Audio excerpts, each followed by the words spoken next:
Passport आहेत सांगा? तुमचे आमचे वय 50-50 वर्षाला गेले, कोण कोण परदेशात जाऊन आले? आपले पासपोर्टच नाही, रिटायर झाले, परदेशात जाऊन आले नाही. आणि तुम्ही सल्ला काय देताय? आणि हे देण्यासाठी तुम्ही पंतप्रधान झाला? एवढं हे देण्यासाठी लोकांनी तुम्हाला निवडून दिले का? बर, आमचा इतिहास, भारताची संस्कृती अशी आहे की एक आई मुलगा गोड खातोय, गोड खायचं व्यसन मुलाला लागलंय, म्हणून त्या ठिकाणी गांधीजींकडे घेऊन गेली होती. गांधीजींनी त्या आईला आणि मुलाला सांगितलं की 8 दिवसानंतर म्हणजे पुढल्या सोमवारी या. ती आई बिचारी, तिची गांधीजीवर श्रद्धा होती, ती निमूटपणे चला, गांधीजींनी सोमवारी यायला सांगितलं, 8 दिवसांनी यायला सांगितलं, तर काहीतरी कारण असेल असं सांगून समजून ती घरी गेली. आणि 8 दिवसांनी मुलाला घेऊन परत गांधीजींकडे आली आणि तोच प्रश्न गांधीजीने, मुलगा माझा सारखं गोड खातो. तर गांधीजीने मुलाला जवळ घेतलं आणि सांगितलं, बाळा, गोड जास्त खाणं वाईट आहे, इथून पुढे गोड खाऊ नका.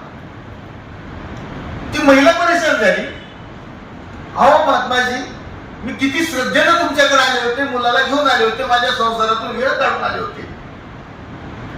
तुम्ही गेल्या सोमवारी म्हणालात पुढल्या सोमवारी या, आपण काहीतरी विशेष सांगाल या अपेक्षेनं मी 8 दिवस वाट पाहिली.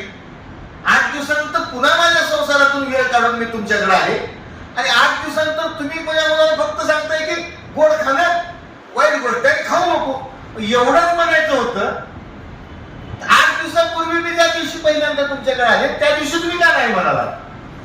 गांधीजींनी सांगितलं, हे माऊली, मी त्या दिवशी म्हणू शकलो नाही, कारण त्या दिवशी मला माझ्या नैतिकतेनं साथ दिली नाही.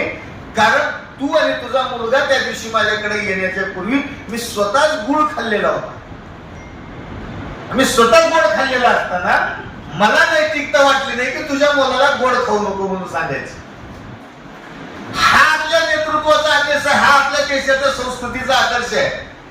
आणि हे पंतप्रधान, हे बेजबाबदार पंतप्रधान, हे देशद्रोही पंतप्रधान लोकांना परदेशवाणी, पेट्रोल, सोनं ह्या सगळ्या गोष्टीचं लेक्चर देतात, ज्ञान देतात, त्याग बलिदान सांगतात आणि ते भाषण करून लगेच गुजरात मध्ये जाऊन रोड शो करतात. रोड शो संपला की परदेशात जातात 5 देशाच्या दौऱ्याला. ज्ञान सांगेल लोकांना, शेंबूड आपल्या नाकाला, असं यांचं कृत्य आहे. म्हणून यांची लायकी, यांच्या लायकीतला फरक, यांच्या पात्रतेतला फरक. आता लायकी, पात्रता हे कुणी म्हणा, पंतप्रधान, देशाचे पंतप्रधान आहेत आणि जर देशाच्या पंतप्रधानांसंदर्भात बोलताना अशा प्रकारे बोलावं का? तेवढे मोठे असताना बोलावं का? कुणी ज्ञान पाचेल, कोणाची नैतिकता जागृत होईल. परंतु एवढ्या, आम्ही तर छोटी माणसं आहेत, आम्ही सामान्य नागरिक आहे, आम्ही नैतिकता पाळलीच पाहिजे, आम्ही आदर ठेवलाच पाहिजे, हे आम्हाला मान्य आहे. परंतु जे मुख्य पदावर आहेत देशाच्या, त्यांनी स्वतःच्या शब्दाची लाच ठेवली पाहिजे ना.